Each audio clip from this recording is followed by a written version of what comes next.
Hello, David here at MarineMax in Lake Hopatcong. A beautiful spring day. We have a brand new 2025 Paris 230 Cruiser.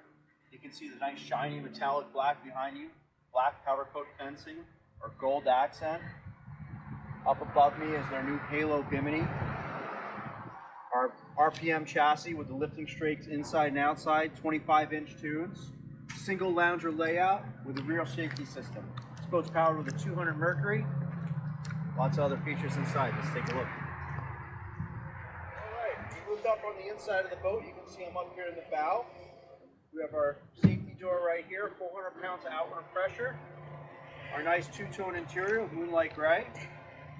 Our in-floor storage, absolutely massive in storage area under there.